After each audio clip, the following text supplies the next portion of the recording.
Итак, служение помазания. Тема.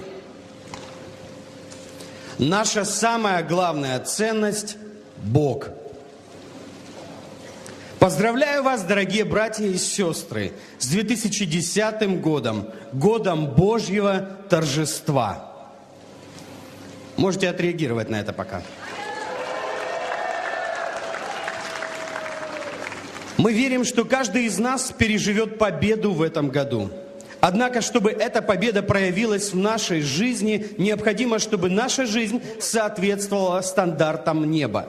И потому сегодня моя проповедь о том, что нашей самой главной жизненной ценностью должен стать Бог.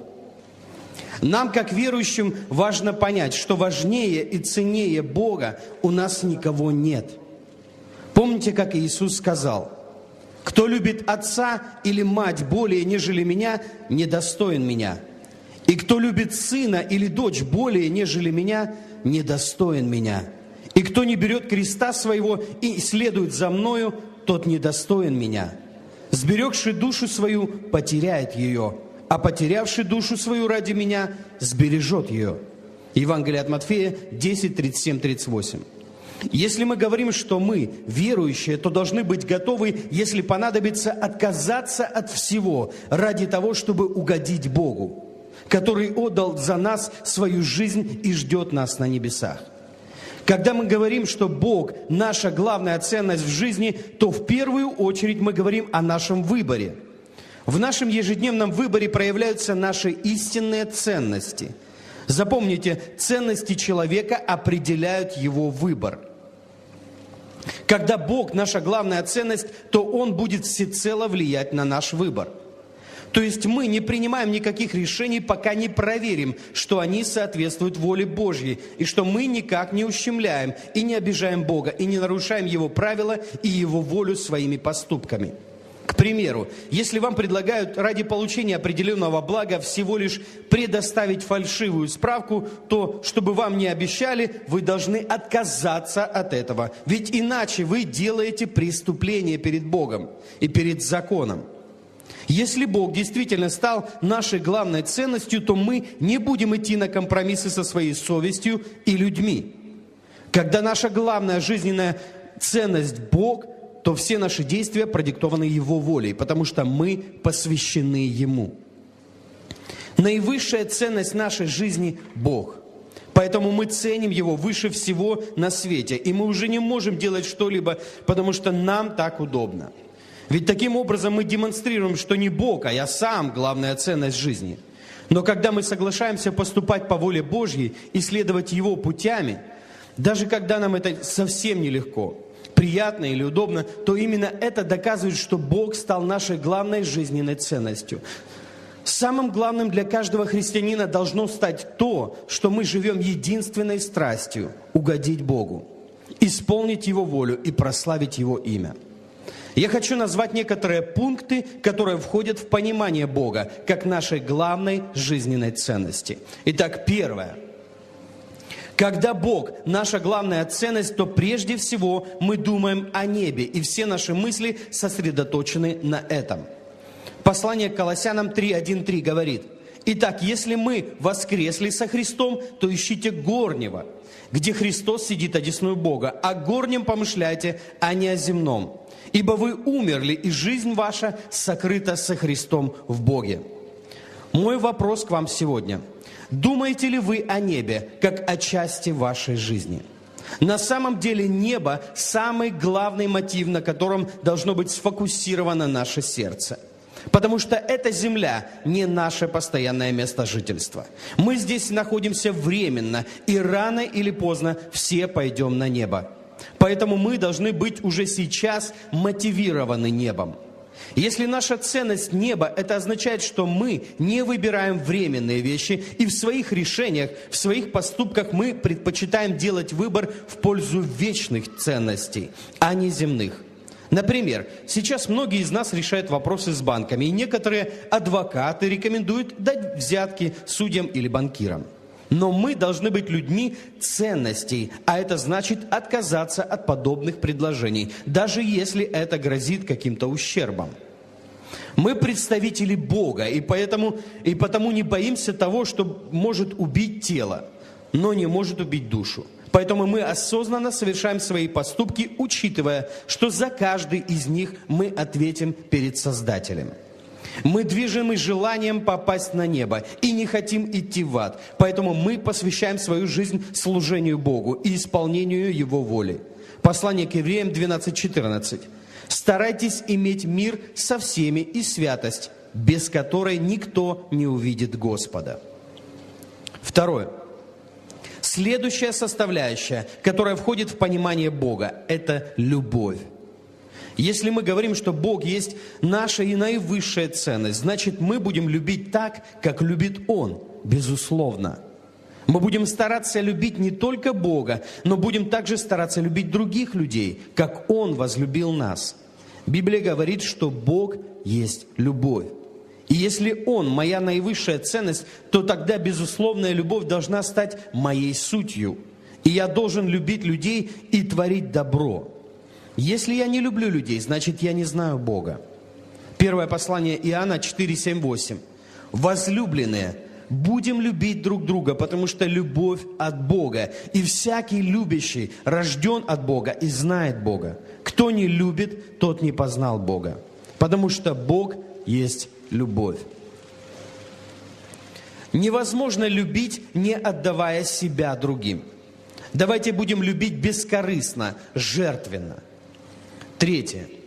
Если мы называем Бога своей главной ценностью, то все наши поступки должны руководствоваться желанием угодить Творцу и быть ответственным перед Ним.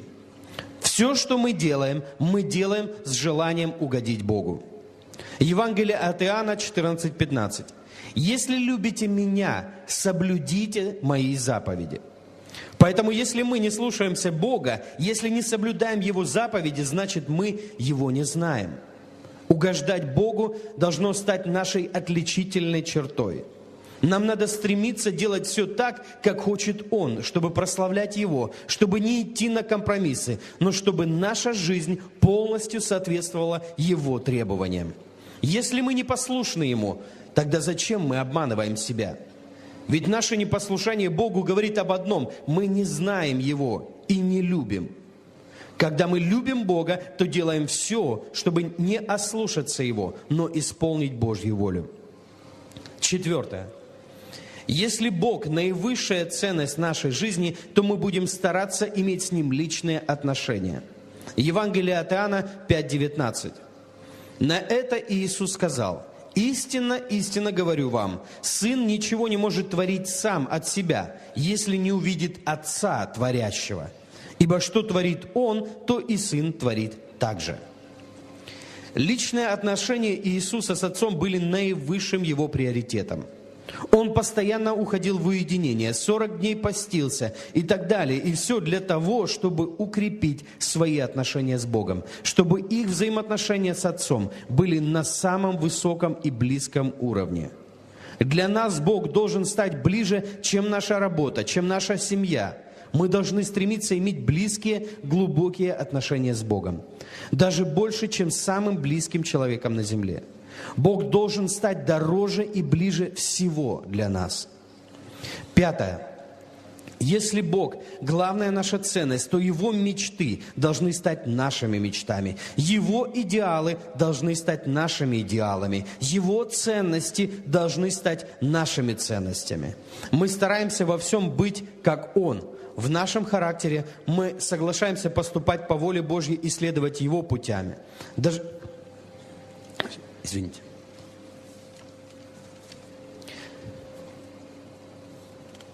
В нашем характере, в нашем поведении, в нашем отношении мы стараемся отражать Бога. И мы стараемся принести Бога везде. Куда бы мы ни шли, чем бы мы ни занимались, Бог должен сиять через нас. Мы хотим прославить Его, хотим гордиться им, хотим говорить о Нем всем и повсюду. Если Он наша главная ценность и Он наш идеал, то мы всем рассказываем о Нем. Мы ищем только того, что прославит Его и расширит, утвердит Его царство на земле.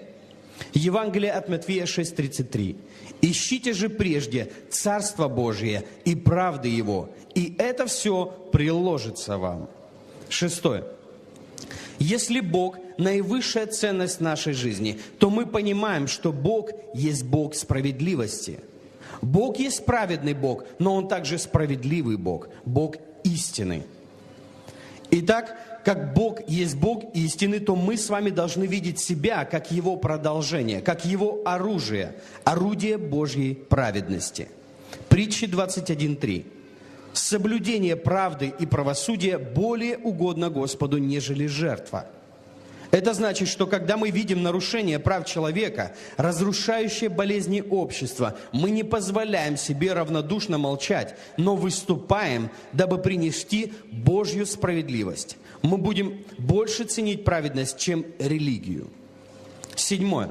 Когда нашей главной ценностью является Бог, то мы понимаем, что Бог есть Бог праведности. Наш Бог есть Бог правды, и мы будем стремиться быть такими же, как Он. То есть познавать Его правду, познавать Его волю, угождать Ему и ходить в этой правде. Первое послание Иоанна, 3 глава, 7 по 10 стих.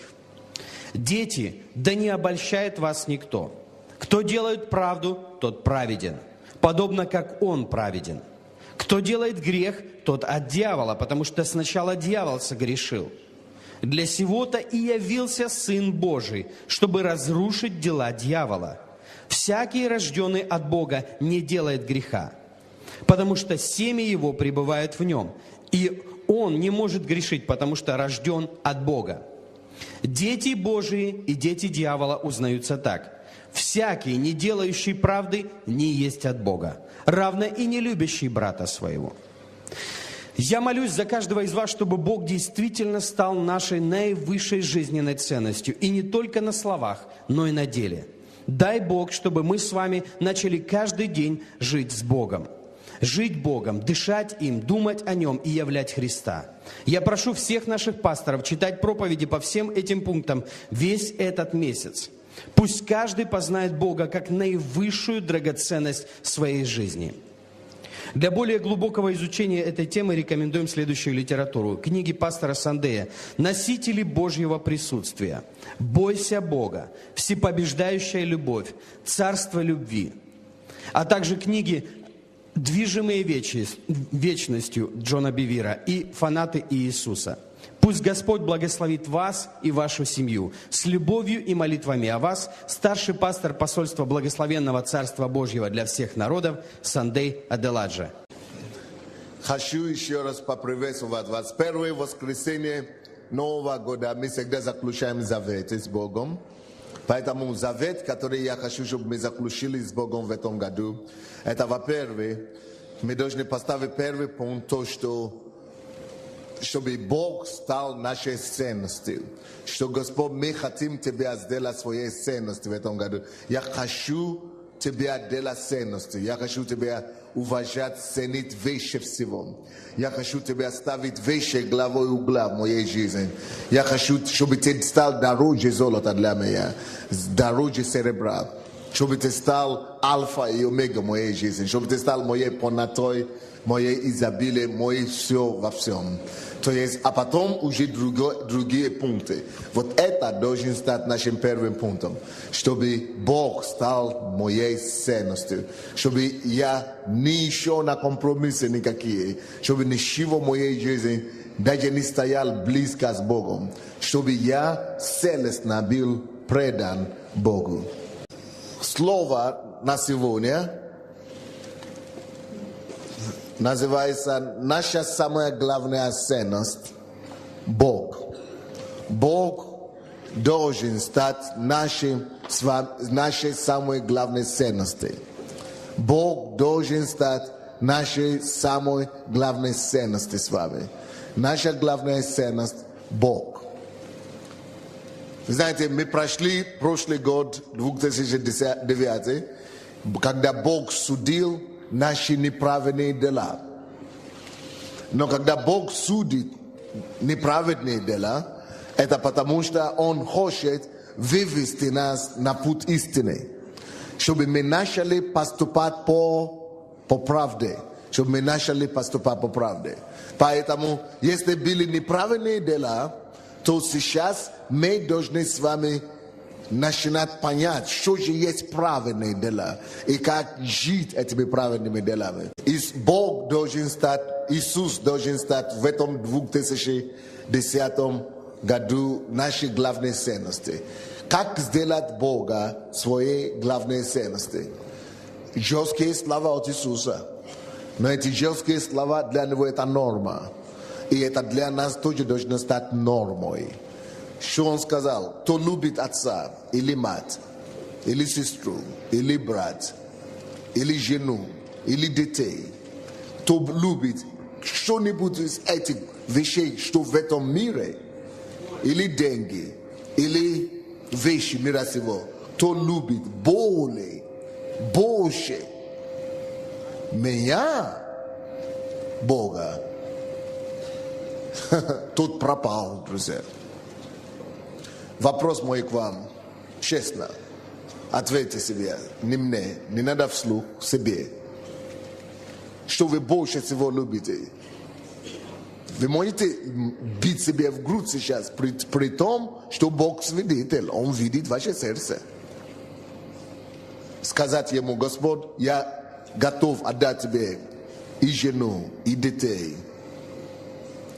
и семью, и ребенка, и бизнес, и все Твое, Господь. Это не словами просто сказать. Потому что надо говорить это, представляя в своей голове, что а если Он придет сейчас, а если Он сейчас потребует это все. А мы должны жить в состоянии такое, что мы уже готовы сегодня отдавать это все Ему. Готовы ли вы на сегодняшний день терять и детей, и семью, если надо будет, если понадобится? Допустим, что такое Бог, самая главная ценность? Это значит, если мне придется выбирать между хождением в церковь и что-нибудь из перечисленных вещей, я выбираю Бога. Если мне нужно выбирать мою свободу, или тюрьму, или квартиру, или просто оставаться верный принципу Слова Божьего, жить честно, что я лучше буду терять все, лучше буду терять свою свободу, но буду говорить правду. Насколько это реально для нас, или это просто пока мистические слова? Допустим, если вам предлагают, все, платите взятку, врач, в суде, или кому-то еще справку, или теряйте свою квартиру. Что такое квартира вообще? Что такое вообще всего имение мира сего? Сравнение с моим спасением. А я знаю людей в церкви нашей, которые идут в милицию, брать справки, то, что они потерпевшие, чтобы банки дали им статус потерпевшего. А в эти все списки, милиционеры, что они сделали, они пишут слова, чтобы человек, всякий, кто приходит за справку, подписал бумагу, где написано «Sunday виноват». Sunday создал King's Capital и собрал деньги. И люди наши идут и подписывают некоторые. Потому что иначе не дадут справку. То есть, тебе, это то же самое, что тебе говорят. Ты знаешь истину, что это не так. Ты знаешь, это то же самое, что тебе говорят. Будь предателем, и мы тебе дадим справку.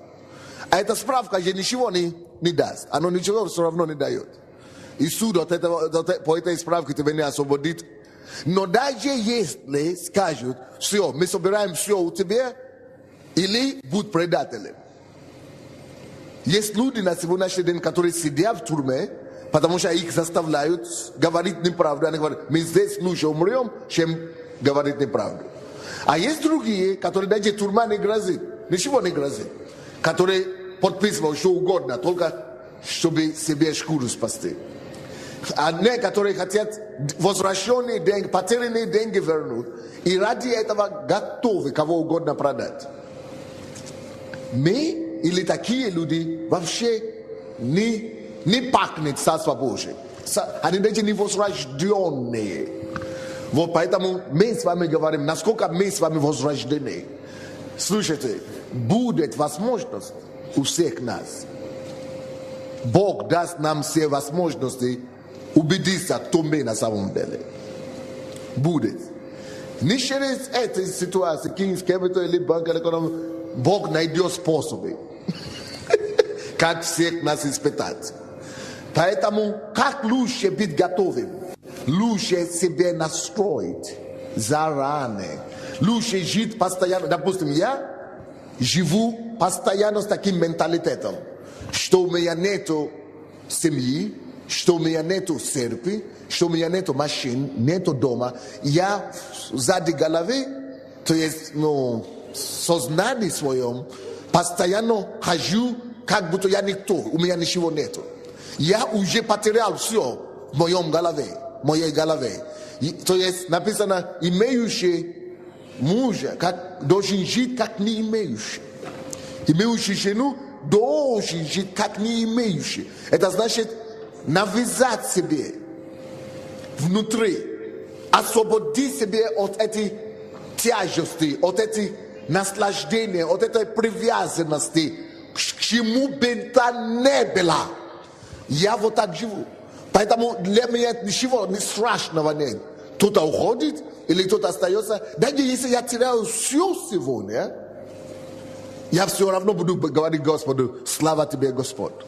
Потому что, как Иов, он все дал, он все собрал. Причем тут я? Это же не мое вообще. Это же его. Если кто мне дал детей, это же он, не я такой сильный или какой-то умный, что придумал себе детей. Я мог бы жениться и на первую жену, вторую, третью, четвертую, десятую, и все равно не рожать детей. Я знал таких людей, которые женились. Одна жена не родила, поменяли ее, другая не родила, поменяли, третья, четвертая. Потому что я не делаю детей. Он, это его. Это он дал. Но иногда мы так не думаем. Мы часто думаем, что это мои дети. Как будто это мы создали эти детей. Нет. Это все от него. Слушайте, давайте я вам по-другому скажу. Это очень неразумно держаться за что-то в этом мире. Вообще. То, что Иисус говорит, он прав. Кто не готов отрекаться от матери, от отца, от жены, от детей, от всего.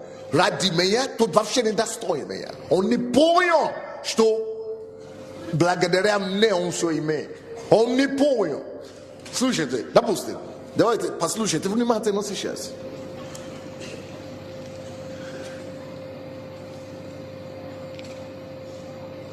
Создала ситуация, что мне нужно было выбирать семью, это потому что это самое дорогое, поэтому я говорю за семью. Мужа, или жену, или детей, или что вы дорожите, работу, деньги, квартира, дом, друзей. И я говорю, или верность Богу, его принципам. И я говорю, вы знаете, даже те, которые отрекаются от Бога, они себя утешают. Я же от Бога не отрекся, я же просто потом покаюсь. Но от Бога-то никто не отрекается вот так, только сумасшедшие, безумцы, только говорят. А от Бога отрекаемся в маленьких вещах, мелочах. От Бога отрекаемся, когда мы не верны Его принципам. От Бога отрекаемся, когда мы не можем стоять там, где нужно делать выбор в пользу праведности. Вот отрекаемся от Бога тогда. Если я выбираю что-нибудь, удобство, комфорт, это настолько глупо, и докажу вам. Почему это глупо? А это глупо, потому что как Как можно выбрать семью, дом, детей, детей, мужа, жену, когда тут же через 5 минут всевышний и всемогущий Бог может прийти и собрать эту жену.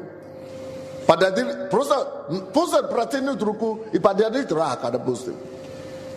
Наградить просто аварии мужа, это все. И не доехал до дома. Ты же выбрал. И на следующий день пропал в аварию. Что ты выбрал? Дом, все, пожар. Уже его нет. Ты же выбрал. Как можно выбирать то, что не от тебя зависит? Вообще, ты не решаешь.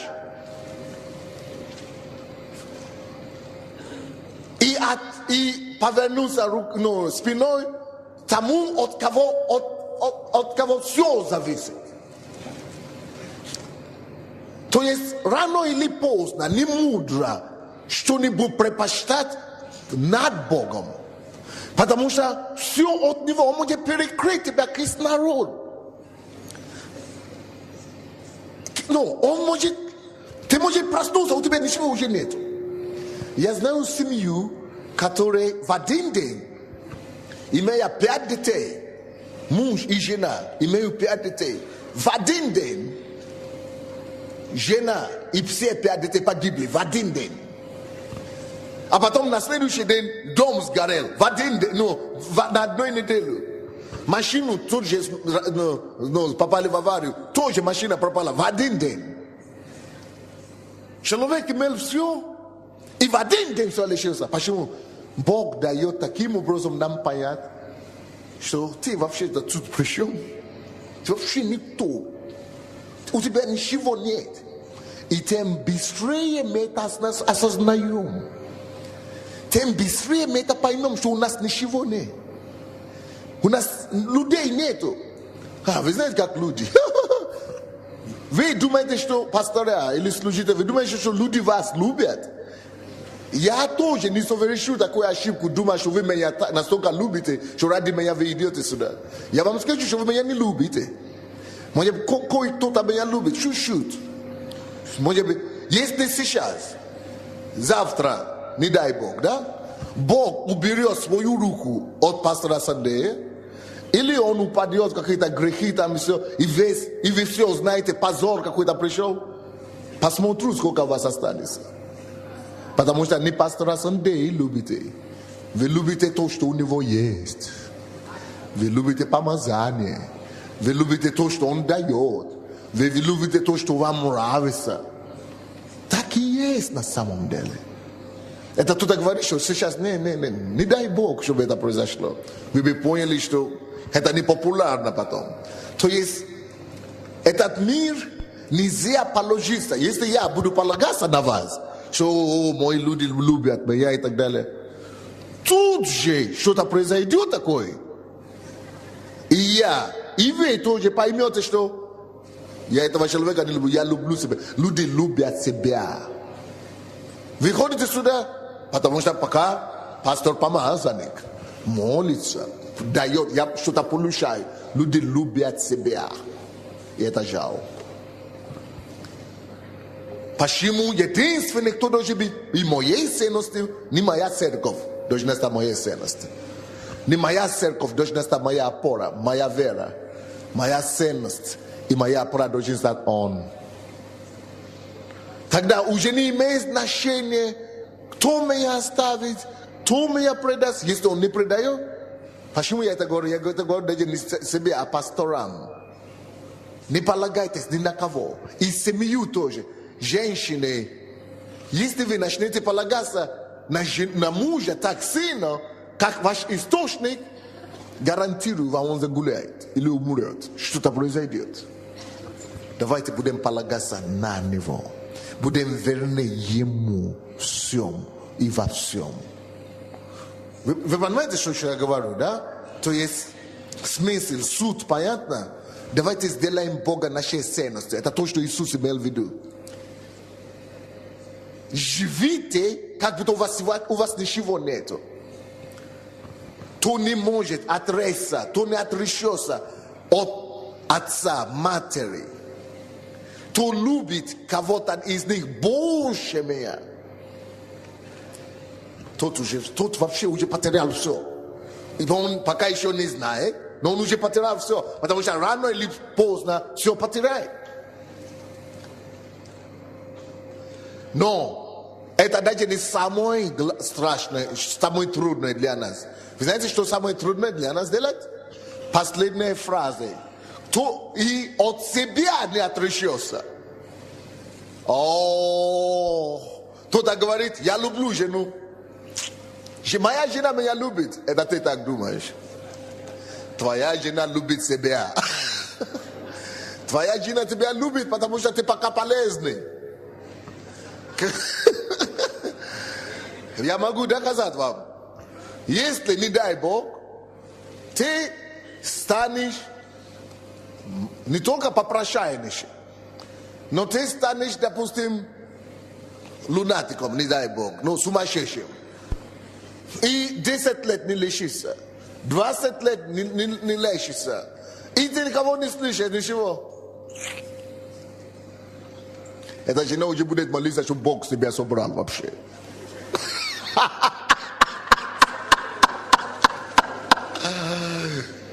Только на Бога можно надеяться, друзья мои. Надо отречься от себя. Что отречься от себя значит, даже на себя нельзя полагаться. Даже на себя нельзя полагаться. Даже на себя же нельзя полагаться. Ты можешь сказать, не, я никогда. Спросил Петра. Он тоже так думал. И говорил даже. Но сколько раз он отрекся? Даже не один. Каждый день мы должны сокрушаться перед Богом и говорить, Господи, я никто вообще. Нет во мне ничего доброго. Что я сказал? Еще раз. Не слышно. Нет в нас ничего доброго. И тем быстрее мы это осознаем, тем лучше. Все, что хорошее во мне, это благодаря Нему. Это Он.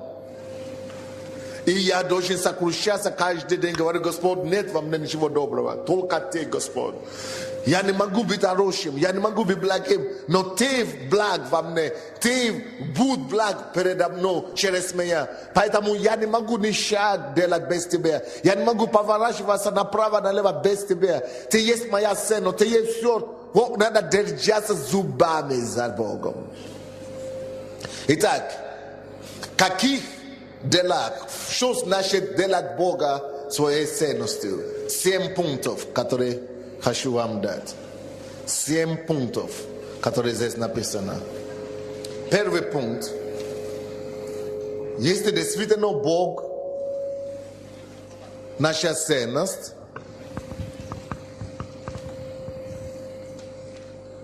если действительно Бог наша ценность, то прежде всего мы живем небом. Прежде всего мы что? Не слышу. Еще раз. Сзади я вас не слышу. Мой вопрос к тебе, каждому индивидуально. Можешь ли ты сказать, что ты живешь небом, страхом Божьим, что я хочу попасть на небо? Вы знаете, я готов умереть. Вот я ваш пастор, да? И я каждый день даю себе знать, что я готов умереть сегодня. Каждый день я готов умереть. Каждый день я готов уйти с этого мира. И меня ничего не держит. Кто-то говорит, дети, ой, пастор, так не говорите. Значит, ты еще земной. Если вы еще не дошли до такого момента, чтобы сказать, Господь, я люблю Тебя больше всего. И я готов сегодня расстаться со всеми. Что у вас? Что? У меня наоборот больше, наверное, чего терять, чем вы. Да? Больше людей от меня зависит. Ждут меня, чем вы. И то я готов уйти на небо. Що ти тоді держиш? За що ти держишся? Он должен быть ближе, роднее. Небеса, какая-то песня такая есть, что все ближе и роднее. Небеса,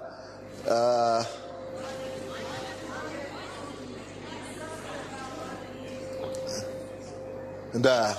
Вот небо должно действительно стать ближе и роднее. Каждый день я просыпаюсь, я думаю, Боже мой, когда же я с тобой встречусь? Насколько для вас небо родное, небо дороже. Каждое решение надо весить с точки зрения, а как это будет? Это меня приближает к небу или удаляет меня от неба? Это меня не переградит ли мою дорогу небесам? Это меня не заблокирует ли путь мой? Если я начинаю видеть, что что-то я неправильно делаю, или что-то может заблокировать мою дорогу на небо, я тут же каюсь. Я тут же сокрушаюсь. Я тут же прошу прощения у Бога. Небо должно стать нашим главным мотивом, чем мы живем. Каждый день мы должны концентрироваться на том, что Господь, я хочу попасть на небо. Любой ценой я попаду на небо. Любой ценой. Было время, когда я видел очень многих друзей, которые начали отпадаться от Бога. И я начал бояться, что, Боже мой, если такие верующие, которые сильнее меня, падают от Бога, как я тогда выстою. Слушайте, действительно, я принял для себя решение. Я говорю, Господь, даже если только 100 человек попадет на небо, я буду одной из них. Даже если 2 человека попадут на небо, я буду один. Я сделаю все. Я буду себя уничижать или бороться, буду искать Бога, что угодно. Но я должен попасть на небо. Насколько небо реально, насколько вы живете под осознанием неба каждый день.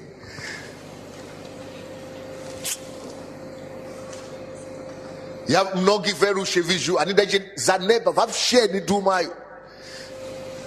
Они ходят в церковь, потому что им пока хорошо. Я говорю, даже если Бог не сделает ни одно чудо для меня, никогда больше, не ответит ни на одну мою молитву, даже если Бог ничего мне не сделает, все равно буду цепляться за Ним. Почему? Потому что здесь буду жить сколько? 70 лет, 100 лет максимум. Но мне нужно туда попасть в вечность, где нужно жить миллиарды лет. Либо там, либо в ад. Небо или ад другого не дано. Куда ты идешь? Уверен ли ты, что ты туда идешь? Живете ли вы каждый день осознанием, что я должен на небо попасть, а не в ад? Поэтому для меня на сегодняшний день, может кто-то не поверит, но Бог мой свидетель. У меня нет ни одного врага на белом свете. Нет человека, кого я бы не любил. Я все люблю, и врагов тоже. Не ради них, не потому что они хорошие, или они что-то хорошее делали для меня, или против меня плохо делали. Не важно, что они делали, как они себя вели против меня или за меня. Мое решение незыблемое. Я должен попасть в рай. Неважно, они меня ненавидят, любят, неважно, поклоняются или наоборот ненавидят, а я себя буду все равно их любить. Вот почему Иисус нам говорит, любите врагов. Не обращайте внимания, любой ценой попади в рай. Пожалуйста, не попади в ад. Пожалуйста, любой ценою. Если Бог есть ваша ценность, вы жаждете неба. Небом, вы жаждете неба. Вы о небе думаете. Вы каетесь по 100 раз в день, чтобы кровь его омыла вас, чтобы не потерять шанс попасть на небо. Потому что восхищение церкви может произойти в любое время.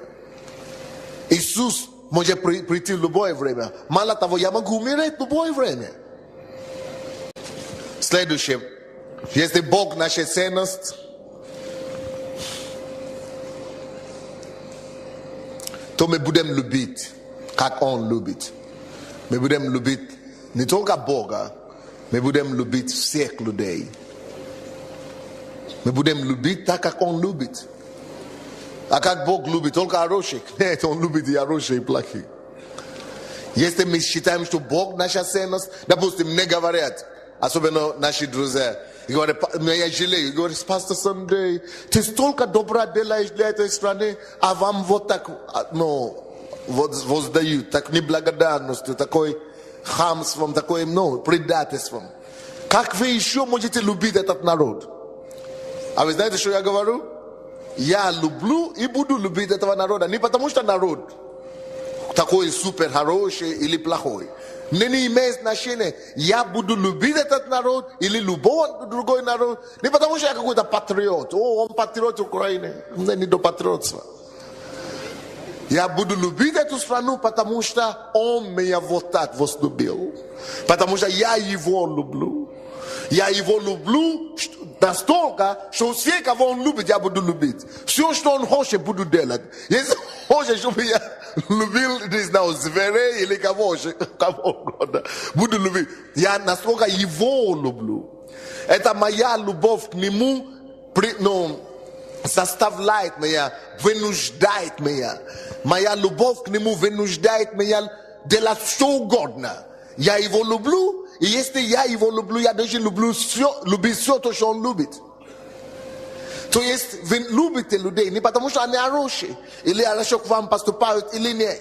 Вы любите людей, потому что Бог вам сказал любить людей. Все. Спора нету.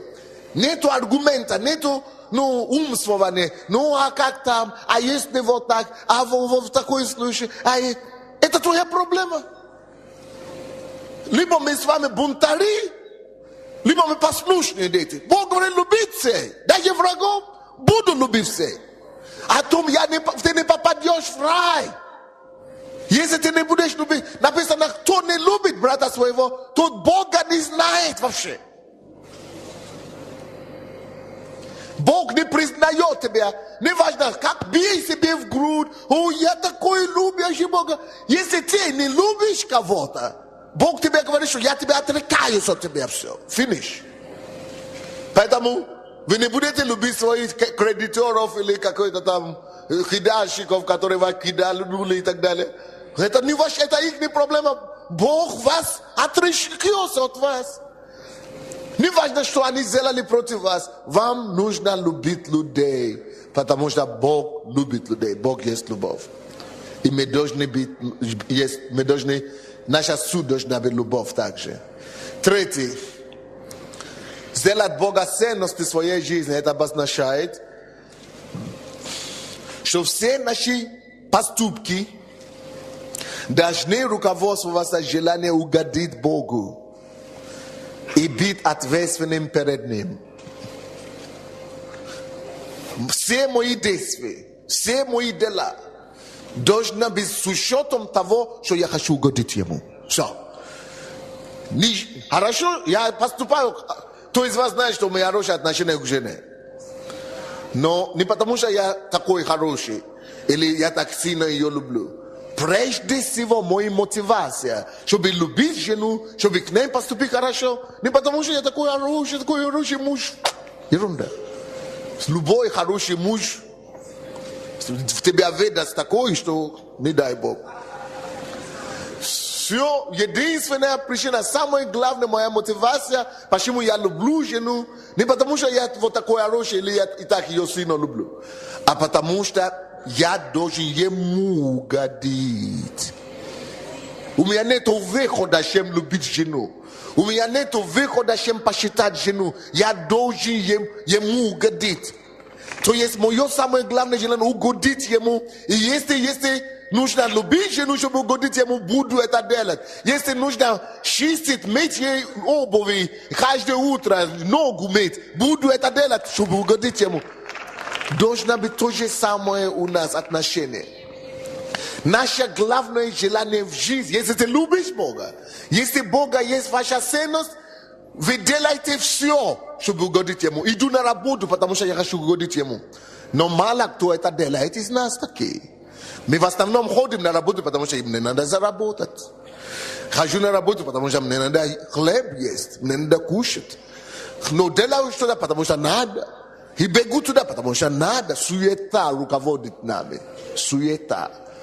И мы должны это все поменять, друзья.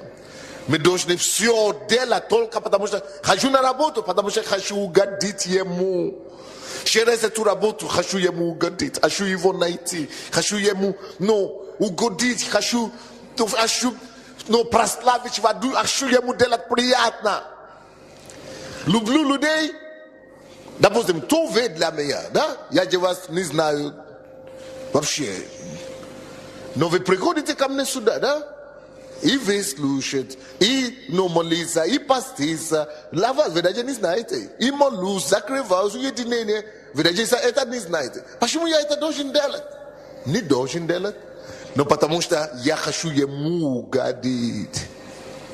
Вы думаете, пастор, что так нас сильно любит? Тоже не заблудите. Вы думаете, что я вам сказал, что вы меня не любите? Вы думаете, что я тоже вас люблю? Так сильно сам по себе? Никакой. Я бы и не любил. Я люблю только по одной причине, друзья, не потому что у вас такое красивое лицо. Только по одной причине, потому что я хочу ему угодить. Братья и сестры, пусть он станет нашей мотивацией. Что я сказал? Пусть он, Бог, станет нашей мотивацией.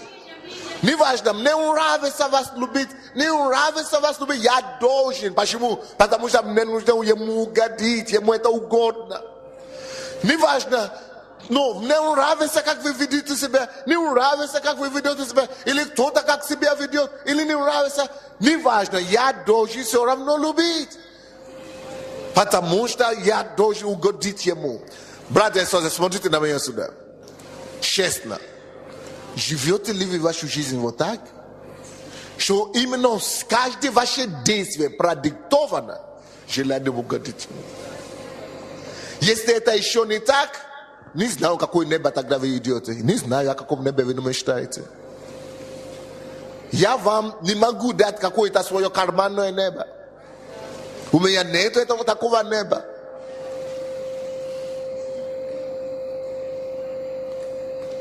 Надо жить им. Надо жить для него. Он должен стать нашей мотивацией. Он должен стать нашим побуждением. Вы знаете, либо Бог является нашим с вами побуждением и мотивацией, либо вы знаете что? Даже не дьявол. Либо это я. Большинство людей, они диктованы, они мотивированы собой. Мне это нравится? Делаю. Мне это выгодно? Делаю. Невыгодно? А зачем? Если вы еще из таких людей, которые от чего-то отказываются делать, потому что невыгодно, вы являетесь своим Богом, не Он ваш Бог. Значит, ваш Бог это ты, это вы, не Он. Эгоцентричности. Либо вы живете побуждением все то, что мне нравится, все то, что мне выгодно, это эгоцентричность. И так, кто так живет, Царство Божие не наследует. Потому что я, это то, ради чего, из-за чего Люцифер упал. Из-за чего Бог выгнал Люцифер с неба. Он был побуждаемым собою. Он был самым главным для себя. Он был Богом своей жизни. Мне нравится, я сделаю это. Мне не нравится, я это не делаю. Нет. Если я действительно люблю его, если он есть моя ценность, я делаю все, что ему угодно. Нравится ли это мне или не нравится? Мне это больно от этого или не больно? Я все равно это делаю. Мне сокрушаться от этого или не? Я все равно это делаю, потому что это ему угодно. И я посвятил своей жизни жить только тем, то, что ему угодно, друзья мои. Давайте будем жить, чтобы угодить ему. Что я сказал? Чтобы угодить ему. Следующее. 4, да? Если Бог есть наша ценность, то мы будем платить цену Или мы будем платить цены, чтобы иметь с ним личное отношение. Что мы будем делать? Будем платить цену, чтобы иметь с ним личное отношение. Насколько вы платите цену, насколько вы жертвуете собою, чтобы иметь с Богом личное отношение? Насколько? Насколько мы уходим каждое утро на час, или на 2 часа, или днем, или ночью, чтобы только быть с ним, личное отношение с ним. Я думаю, каждый человек должен давать Богу десятину каждый день. Это тоже я постараюсь сделать. Десятину времени, сколько часов в день? 24 часа. Значит, хотя бы 2 часа надо дать Богу каждый день. 2,5 часа. Месяц, я думаю, каждый должен дать десятину Богу, хотя бы 3 дня уединения с Богом, каждый месяц. Каждый должен это делать. Это десятина. Не только деньги надо дать десятину. Деньги это такое дело. Даже и это такое дело деньги. Есть люди, которые даже не дают, не верны, даже в этом. То есть они предали Богу, даже богатство не верно. Даже такой мирской мерзости, как деньги. И там уже предали Богу. Уже не будем говорить о личном отношении. И мы думаем, что мы идем в какое-то небо. Мы пользуемся Богом. Пусть Бог милует нас. Давайте будем платить цену для личного отношения для Бога. Уединение делать, ночные молитвы. Надо платить цену. Это неудобно, потому что суета нас захватывает. Работа и так далее. Никогда. За счет Бога. Есть время для всего, но только не для Него. За счет Бога. Если он есть ваша ценность, вы найдете для Него время. Мы всегда находим время для того, что для нас ценно. Если он ценен для вас, вы найдете это время для Него. Помните, когда у нас были в прошлом году бизнесы, да? Процветание и так далее. Люди говорили, что Бог на первом месте, Бог моя ценность, Бог. А потом продали квартиру. Как только что продали квартиру, 100 тысяч, или 50 тысяч, или 10 тысяч в руках, это же деньги, можно раскрутить. Бог моя ценность. Но начинаем приходить, пастор, я только что продала эту квартиру, 100 тысяч. Но в принципе, я не могу сейчас дать десятину, потому что мне надо его раскручивать. Поэтому, чтобы раскрутить, купили второй дом. Чтобы раскрутить 3-й дом, продали еще 2-й дом, еще 100 тысяч, или еще 10 тысяч. Вложу это, тогда большой десятину в конце принесу. Всякий раз, когда мы ставим Бога последним, он не наш приоритет. Если он действительно ваша ценность, из первой сделки надо было ему принести. Вы его ставьте на первом месте. Ты говоришь, это же еще не раскрутился, еще не расплатился за кредит, еще не раздал то, еще не раздал долги, еще не... раскручу. Умными сразу все становится. Еще вы думаете, я знаю людей в нашей церкви, которые по 10 домов купили и построили. И Богу не гроша. Потому что, надо раскручивать, это ашность называется, это дух мира сего, дух мамоны. Это поклонение ценности мира сего. Вместо того, чтобы сказать, Господи, я продал эту квартиру, все от Тебя. Да, я еще не заплатил за кредит, я еще не заплатил за должникам, я еще за это самое не платил. Но Ты, все от Тебя, все Твое. Ты скажи мне, Господи, теперь, как мне поступить, как мне быть. А он тебе скажет, вот это туда, вот это сюда, вот это сюда, вот это крани. Но вместо того, чтобы с Богом советоваться, мы с друг другом только советовались.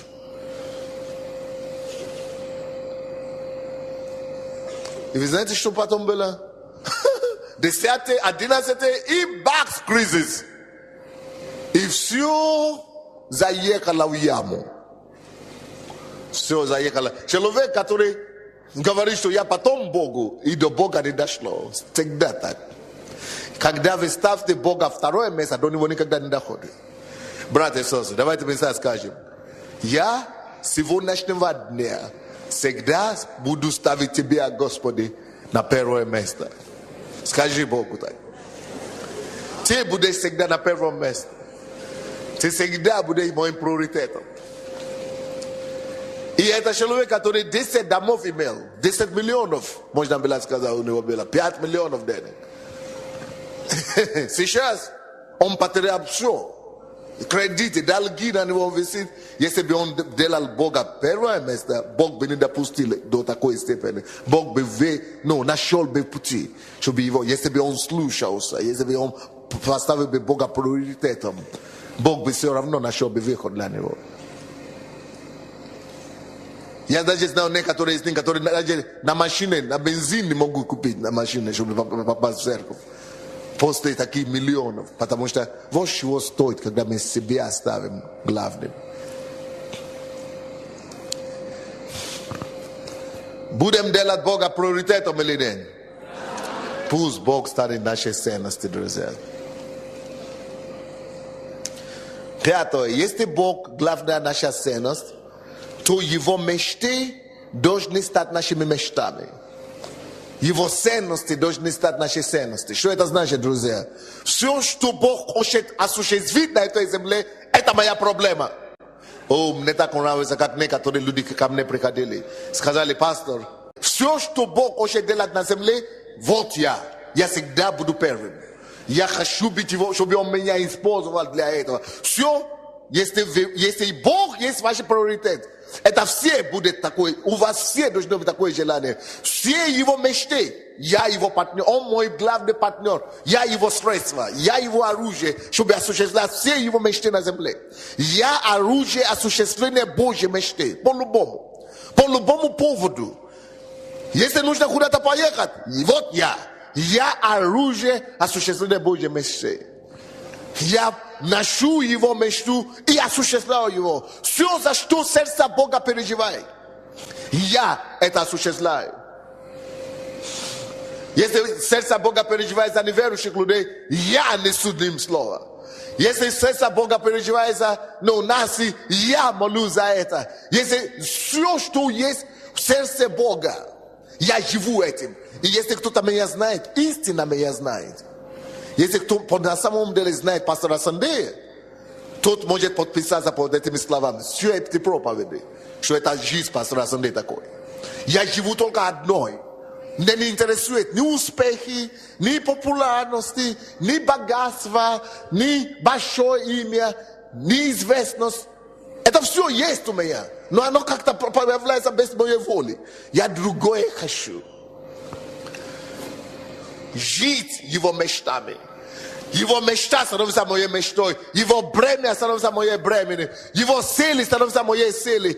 Все, что он хочет, все, я его солдат. Вы должны тоже стать фанатами Иисуса, друзья. Мы должны с вами стать кем? Фанатами Иисуса. Что значит быть фанатами Бога? Фанатом Бога, это значит, все, что он хочет, я тут. Я бросаю под танк ради него. Лезу в драку, если надо, ради него. Что угодно ради него. Вот я. Пошли меня. Как хотелось бы, чтобы побольше таких людей в нашей церкви были. Потому что Богу не хватает таких людей. Но таких людей мало на земле. Мы слишком любим себя. Вот наша беда и бич нашего поколения. Мы эгоцентричны, живем ради себя, ищем своего. О, Боже мой, дай нам больше таких людей, которые будут искать твоего, а не своего, Господь. Следующее. Если Бог есть ваша ценность, то вы будете человеком справедливости. Справедливости. Вы не будете стоять на стороне. Эти, потому что это мои родные. Эти, потому что это моя жена. Это потому что это мои кумы. Это потому что это мои земляки. Нет. Вы будете делать все справедливо. Вы будете искать справедливости. Если вы человек, который делает Бога своим приоритетом, Ви будете искать справедливости везде. Если вы видите на улице, кто-то кого-то обижает, вы вступаете туда. Вы не скажете, ой, не дай Бог, по мне пройдут. Это потому что вы не человека Бога. Бог не ваш приоритет. Спросите у людей, которые со мной ездили. Если я езжу в машину, вижу, что кого-то обижают, или женщины носят что-то, я останавливаю и говорю, все, соберем этого человека. То есть я так живу везде. Мы должны так, не потому что я ее знаю, не потому что я люблю, нет, потому что я должен делать то, что он бы делал на моем месте. Моя жизнь теперь уже не моя, это жизнь, которая уже живется для него. Если я вижу, что кто-то дерется на улице, мы останавливаем машину, идем разъединить эту драку. Но я уговариваю, конечно, водителей, всех, кто вам... Говорю, пастор, нельзя туда, а то вам по вас пройдут. Это же... Я говорю, тогда ты иди.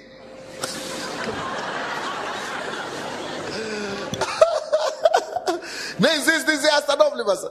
Оправдание на оправдание. Но если мы с вами есть человека ценности, и Бог есть Бог справедливости, там, где нарушается справедливость, мы не можем это перенести. Мы ищем правду, справедливость Божью. Мы ищем истину Божью.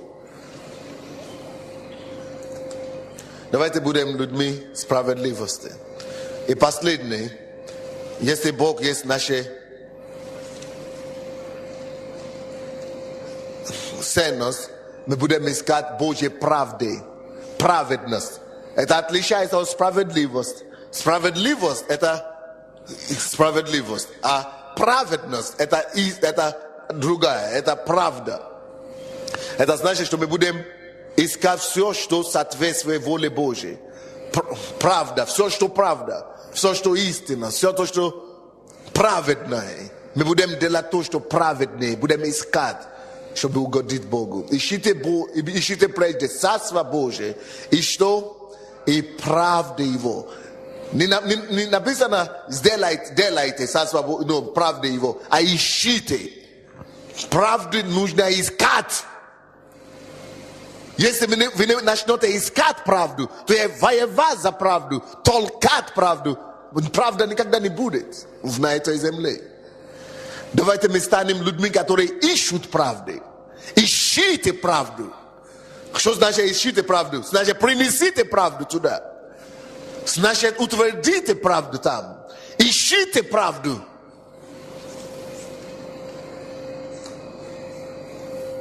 Ну как, братья, сделаем Бога нашей ценности в этом году? А что делать с компромиссами?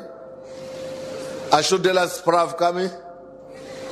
А что делать техосмотрами? Дошли до кожи ваши. Уже ближе дома. Я слышал, что техосмотры, технические осмотры, все через взятки только делают. Надо нам это менять, чтобы жить по правде. И все сделать не как страна делает, а как это справедливо. Господи, именем Иисуса, я предоставляю Твой народ перед Тобой сегодня.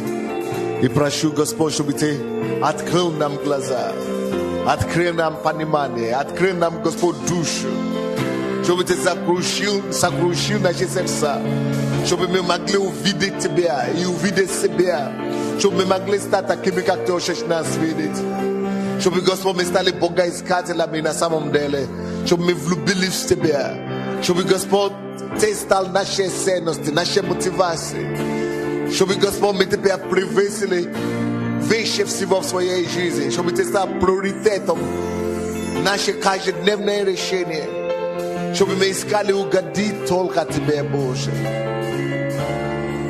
Благодарим Тебя за ответ на эти молитвы, Господь. Я хочу, чтобы вы писали свои заветы, если вы еще их не писали. И чтобы, может быть, есть кто-то в зале, кто хочет свидетельствовать о завете. Вы можете тоже подойти, если вы заключали когда-то завет с Богом, и Бог ответил вам. Но первый пункт в этом завете должен быть: Господь, помоги мне сделать Тебе всегда приоритетом своей жизни. Помоги мне, Господь, сделать Тебе самой главной ценностью. Я не хочу вообще ничего больше иметь, ничего больше ценить. Я хочу, чтобы Ты стал Моей ценностью. Сейчас даю вам 2 минуты, поговорите с Богом об этом завете. Войдите в контракт с Богом, что Господь, я целостно посвящаю себе Тебе. Я даю сердце и душу и тело Тебе, Господь. Служение и послушание. А у Тебя я прошу, сделай то и другое для меня. Давайте призовем кровь Иисуса, чтобы она очистила нас. И давайте попросим, чтобы кровь Иисуса была на нашей завете. Чтобы Дух Святой пошел впереди нас. Чтобы Бог дал нам силу, возможность, обеспечение.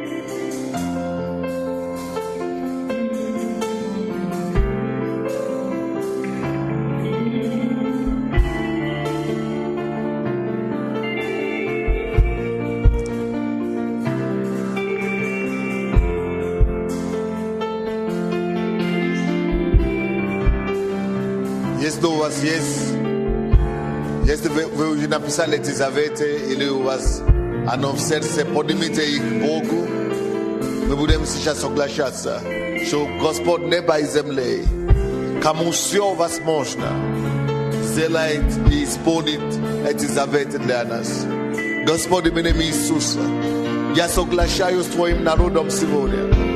Именем Иисуса Христа. И прошу Тебя, чтобы Ты сверхъестественно поставить свой подпись, поставить твою подпись над каждой запиской, над каждой просьбой, чтобы Ты сверхъестественным образом удовлетворил все нужды, все просьбы, чтобы мы стали все фанатами для Тебя, и чтобы, Господь, все нужды наши, все молитвы наши были отвечены Тобой во имя Иисуса Христа.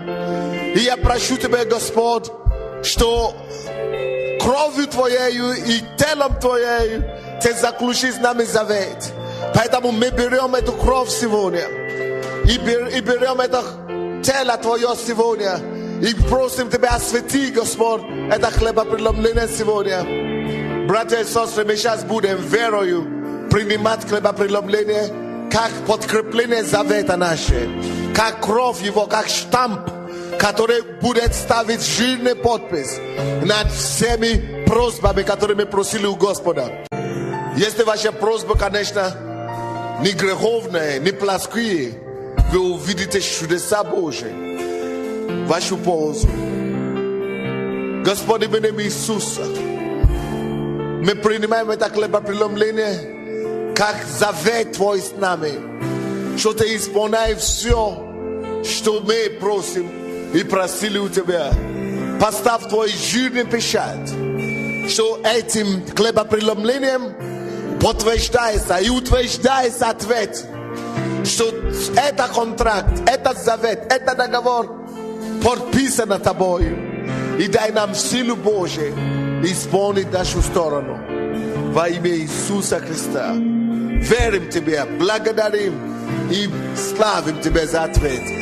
Во имя Иисуса принимайте это хлебопреломление.